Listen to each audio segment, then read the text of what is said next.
It's a video special from the Mossad Files, the weekly audio podcast that's focused on strategic matters in the Middle East, especially regarding Israel and its espionage services. I'm Dan Raviv, co-author with Yossi Melman of half a dozen books about the Mossad and other Israeli security agencies. And lately I'm doing this podcast, the Mossad Files, because to be frank, there's so much going on. And I have the assistance on today's interview of someone who knows a ton about the Middle East and about secrets in that region. And that is a former CIA officer. There you are, Marc Polymeropoulos, author of a book as well. Marc, first, get in the book plug. You wrote a book that a lot of people were talking about, Lessons in, what's it called? It was called Clarity in Crisis: Leadership Lessons from the CIA. It's about overcoming adversity. It's about my career and just trying to help people kind of make it through some tough times. It was a lot of fun. You know, when you write a book, no one can ever take it away from you. So it's there. It I know. exists in perpetuity. I love it. Well, I know that too. And you had a career where generally you couldn't talk about what you were doing. In my case, as a radio and TV reporter, I had to talk about everything I was seeing. But a book, you're quite right, lasts forever. Hey, there's some of them right behind me and some of them behind you. So that's the lasting quality, but we're talking today, Marc, if you don't mind, about the current situation, right? The US has been at war, very much Donald Trump's choice. February 28th, the US and Israel started bombing Iran again, like in June of last year, a much briefer war. This one got complicated. The Iranians figured out they could control or close the Strait of Hormuz. That puts so much pressure on Trump, and so here we are. I mean, he's been ill-informed, or no matter what information you give to Donald Trump, he's still going to apply his own background and his own instinct. I mean, how do you explain his chopping and changing and not having a clear set of goals that he pursues, in one line? How do you explain it? Yeah, Dan, it's extremely frustrating. I think for a lot of us in the Middle East, I spent 26 years at CIA. The majority of my career was working and living, on and in the Middle East.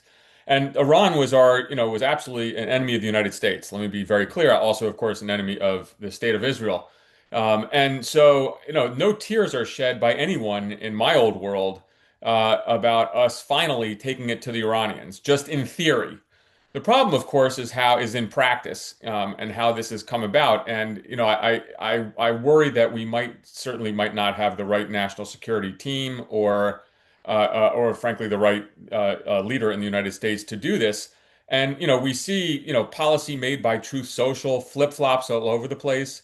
We're on our third iteration of this war now. That, amazingly enough, yesterday when Donald Trump was reminded this has been several months worth of fighting off and on, he said, "Well, Vietnam took 19 years," and that is not the comparison anyone wants to hear. And I'm sure kind of the Republican, party advisors, as with the midterms coming up, didn't really enjoy that comparison. And so. I do worry we're at this kind of, tit for tat escalatory cycle. Iran uses coercion as a tool. They seem to have more patience than us. And I do wonder if we have kind of the will and the ability, or even the strategy, to somehow come out on top here. The war aims are not even right now at reopening the Strait of Hormuz. Nothing about the nuclear program, certainly nothing about Iranian proxies, the ballistic missiles, or regime change. And so it's a bit of a pickle. It's a mess. And as we've discussed on the Mossad Files podcast, of course, those other subjects are Israel's main concern. It's not the Strait of Hormuz or the flow of oil or the price of gasoline in Arkansas. The Israelis had their concerns. That's why they worked with the Americans. Now we're going to get to the joint plan, Right. which resulted in the February 28th attack in just a second. But first, I just want to drill down a little bit more.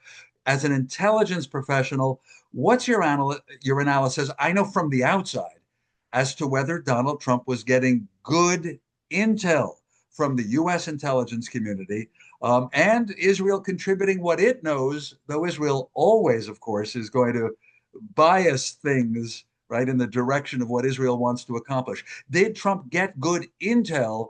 Right. And then, Trump's special nature is the problem since then. So Dan, I gave a talk on this in Europe last month, and I will tell you, when I wrote it, then the week before and on the plane ride over, I kept changing my mind on this because it's very unclear. And so there's a couple kind of key foundational pieces here. One is First of all, the Israelis, Mossad has outstanding both operations officers and analysts on Iran. So kind of put that in mind, especially when you talk about joint efforts. The CIA does as well.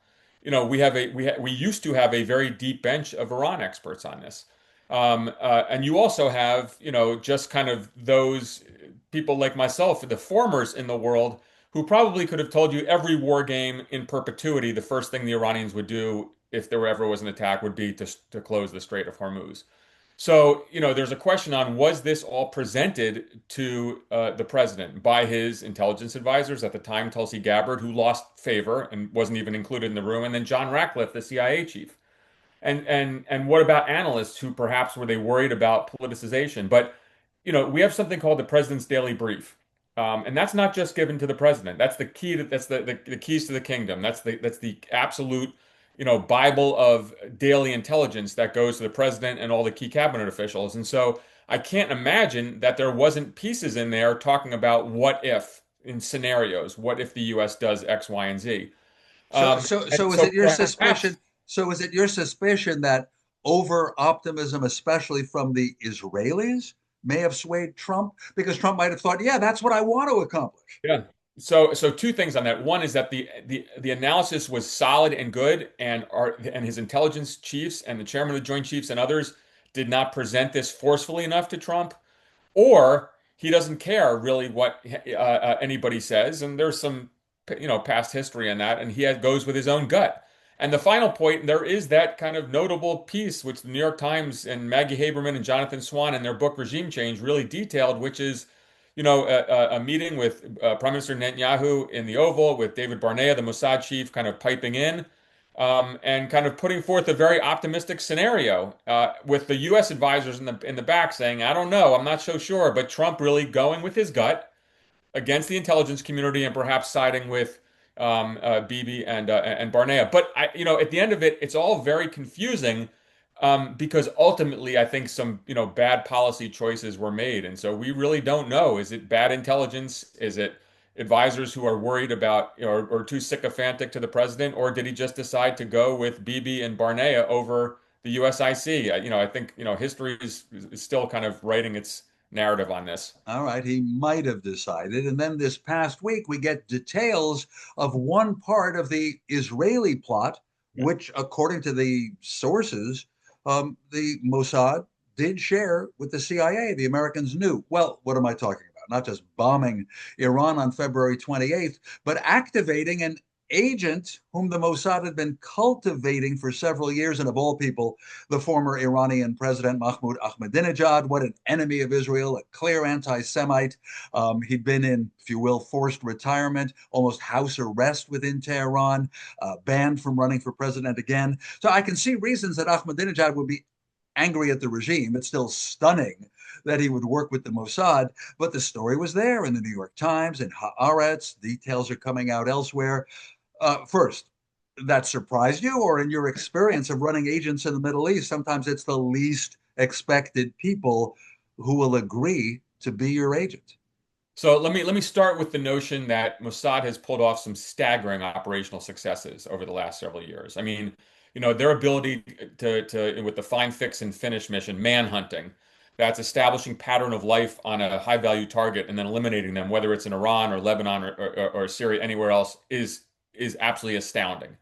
And so I think, one of the things that at first came to mind, and assuming that this is actually accurate and it's really well sourced. I know all these journalists involved. I think you probably do as well. I think there's too much coming out now to think this is some kind of Israeli kind of, 4D chess disinformation operation. And let me point out, you probably noticed, Mark, New York Times is usually honest about its sources to a degree Yeah. in the following way, that article with details of recruiting and running Ahmadinejad for years, and then what went wrong at the start of the war a few months ago, said, according to former American officials and several Iranian officials who have pieced it together, I know definitely some Israelis have been leaking it as Yes. well. Yeah. proud of it in a bizarre way. As you said, the Israelis are good at locating people, not just killing them, as you suggested, but sometimes recruiting them. Whatever the story's Oh, coming out. right. You're right. Go ahead. So here, so first of all, of course, I was surprised because Ahmadinejad was a Holocaust denier and architect of the nuclear program, and so you're thinking, and someone who, my understanding, was deeply unpopular in Iran. And so, I have no problem with any intelligence service trying to recruit someone of that nature for an intelligence debrief. I mean, he has a wealth of information. The problem then shifts, and so that's where I would say, wow, that's and it also maybe explains the kind of the love affair between Bibi and former Hungarian Prime Minister Orban.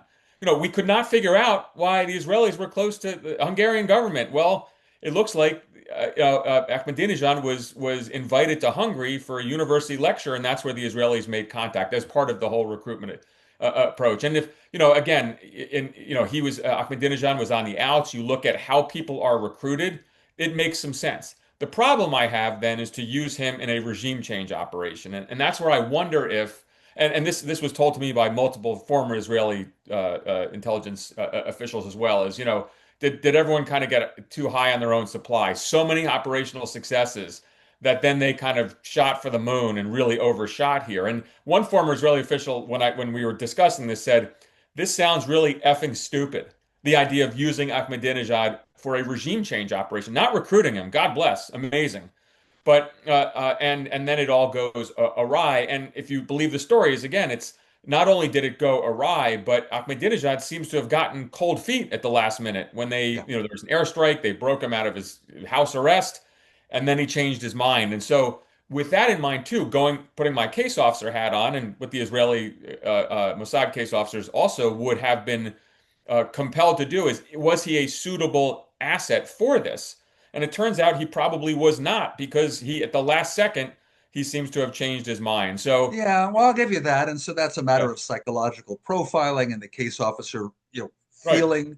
feeling that his target for recruitment really is committed to going along or not, really wants to be the leader of Iran again or not. Okay, they got it wrong. He chickened out after, as you said, an Israeli airstrike aimed at the Ahmadinejad compound, Compound. and it kills or injures some of the bodyguards who exactly were working for the Revolutionary Guard Corps to keep an eye on Right. Ahmadinejad. And then a new detail, right? A Peugeot car, a black Peugeot car, according to Iranian officials, the Times says, spirits him away to an Israeli safe house. Oh, great. Ahmadinejad now knows an Israeli safe house. And that apparently is where he doesn't like the whole thing anymore. Now, I'm suggesting to you, Mark, there may Yeah. have been a lack of choice, right? The Israelis, I'm sure, gave a thought to supporting the so-called baby Shah, Reza Pahlavi, the son of the late Shah, and so probably said, no, he doesn't have enough backing within the U.S. Trump is even within Iran. Trump has even said that, right? Oh, I Right. don't think the Shah's son has. No, I'm not going to meet with him because he doesn't have any following.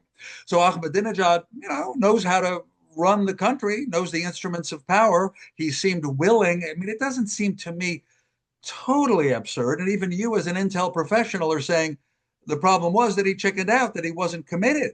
Or are you just saying you think he was deeply No, unpopular? I think that was maybe a failure of assessment for the and I don't know. David Barnea apparently was doing the meeting. So when you talk about operations officer assessments, it's the head of the The center. head of the Mossad was the believer in this. Yeah. But here's the problem with this. Again, what I don't understand is that the Iran experts that, back in the day at Mossad headquarters, I don't think they would have been ones to argue that Ahmadinejad could be a future leader. I mean, you have this incredible popular sentiment against the regime. I don't see him as kind of the person to take up that mantle, and I think they should have known better. I mean, there's not a single person that I've spoken with who thought this was actually something that was feasible in terms of him being, the next leader. And you do wonder, was this operation rushed or not? Yeah, one of the things that I was really impressed about, and again, this is talking to former Israeli officials, is I was on the ground in the Middle East in '06. In the war with Lebanon, and Israeli intelligence and the IDF did not comport themselves as well as they certainly should have. And so when I was asking my former Israeli colleagues, I said, what happened between '06 and then all the incredible operational successes? And they said, well, it took us years, it took decades to build some really impressive capabilities. And so my point is it takes a long time to do this, and perhaps this regime change plan did not germinate into enough time. Using 18,000 Kurds, I don't even know which Kurds the Mossad had contact with, because again, if you read the press reports, they were saying, well, we didn't want to use Kurds that would piss off the Turks. Every Kurd pisses off the Turks. And so, it's just a lot of things just kind of you shake your head. And then the final piece on this, and Dan, and this is where you do kind of go down the rabbit hole. How is Ahmadinejad still alive right now? Popping up everywhere in Tehran. So it's a very Last week at the Supreme Leader Ali Khamenei's funeral. at his Shocking. funeral. And so it's a hell of well, look, I've worked for 26 years in the US intelligence community. I'm still involved in national security commentary. Like this is like catnip for me. Are you kidding me? I mean, what a story. And I think that, there's been some, really interesting reporting on it. The last piece on this that I think is important to raise is why is everybody in Israel leaking this? And so so you is there intra-service rivalries or the knives out from Mossad as well? I think there might be something there. They've had Yeah. so much operational success. Well, So, let me put a yes on that. Think of yeah, the background of recent years. So here on the Mossad Files, I'm speaking with Marc Polymeropoulos, a former CIA case officer and working for our United States government in the Middle East, especially knows the region so well. Marc, let's remind our viewers and listeners about the background.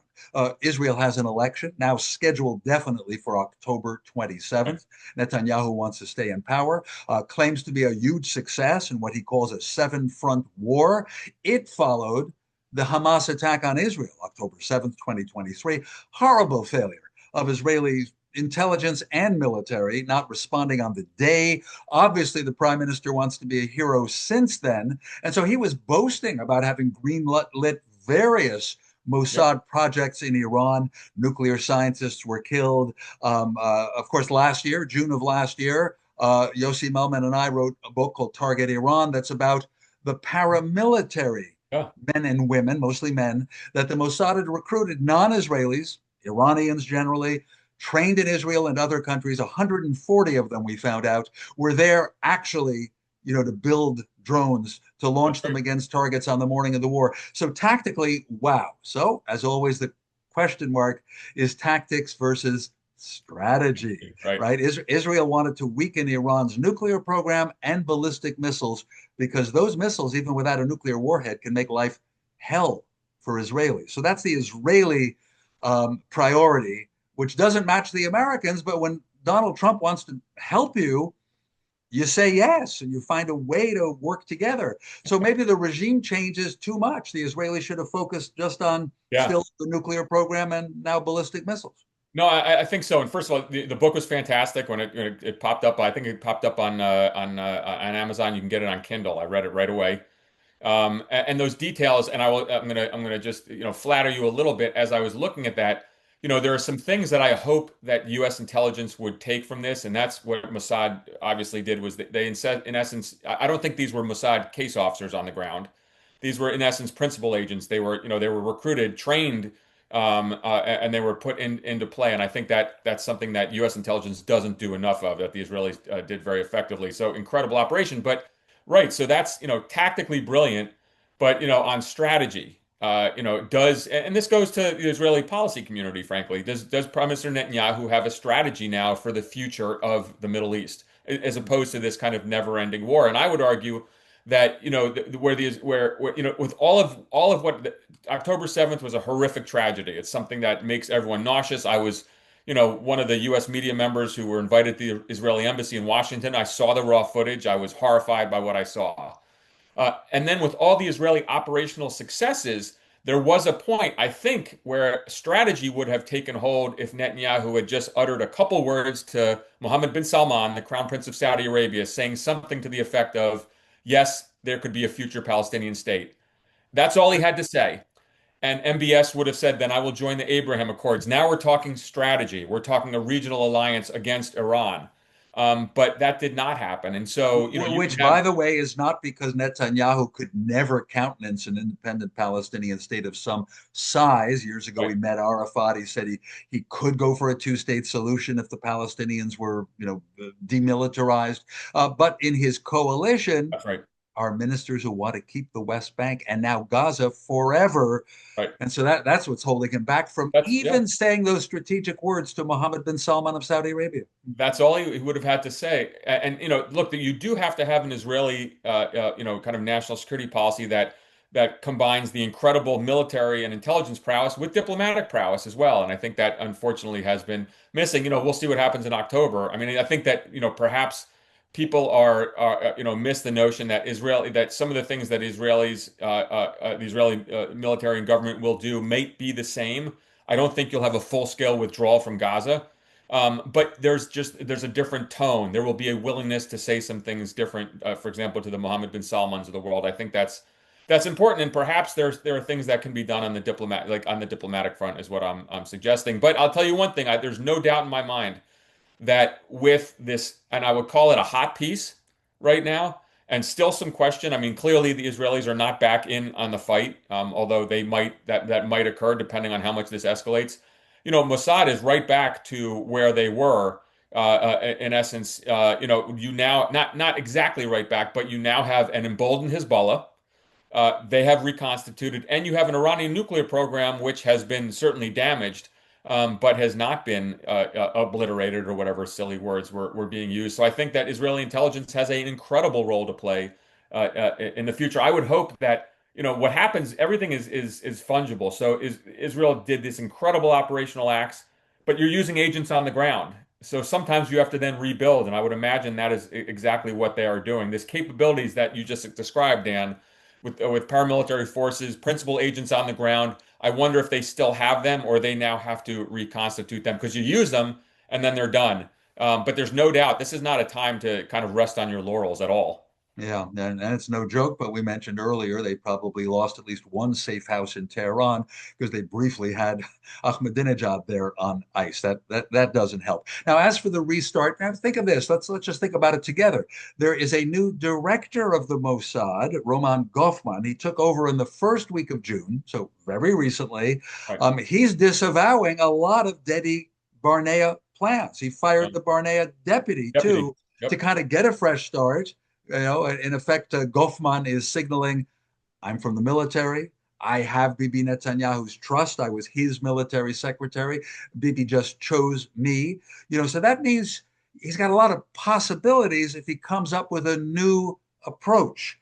And the word, that I'm hearing from people still in and around the Mossad is a lot of people feel they need a new approach. They gave it their best shot attacking Iran last year, and then fully joined with the United States this year, and it looks like a mess. And Israel was kept out of the so-called peace talks with Iran, the ceasefire MOU talks. Israel was kept out. And just now, at least as of now, as we're recording this on July 15th, at least the Israelis can say, well, we're not getting bombed by Iran because we're not involved militarily. But you know what it's like, Mark? That's like being kept out of something vital to you. Right, exactly, and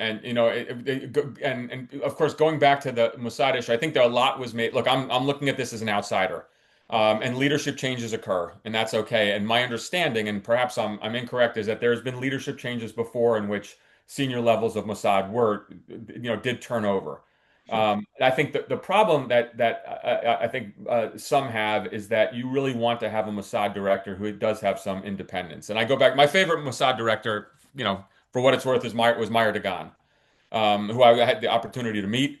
I thought he was rather, well, he certainly was a really titanic figure in Middle East intelligence circles, but he also was his own person, and he would push back against prime ministers if he had to. And so you And it do was want to, very interesting, by the way. He was handpicked as a military man, not an intel that's person, right. by Ariel Sharon, old friend of his, trusted Prime Minister Fine. But once Sharon was gone, you remember had a stroke and he was gone, Dagan managed to stay at the Mossad, and you're right, often pushed back Yep. against Ehud Olmert and Bibi Netanyahu ideas. Yeah. And that's an important thing. So the idea of having a Mossad director being kind of loyal to the prime minister, you got to be careful with that. But look, these things will kind of work themselves out. And again, intelligence services kind of live and die by the actual personnel, the operational analytic personnel who make up kind of the heart and meat of the organization. So I think Mossad will be fine.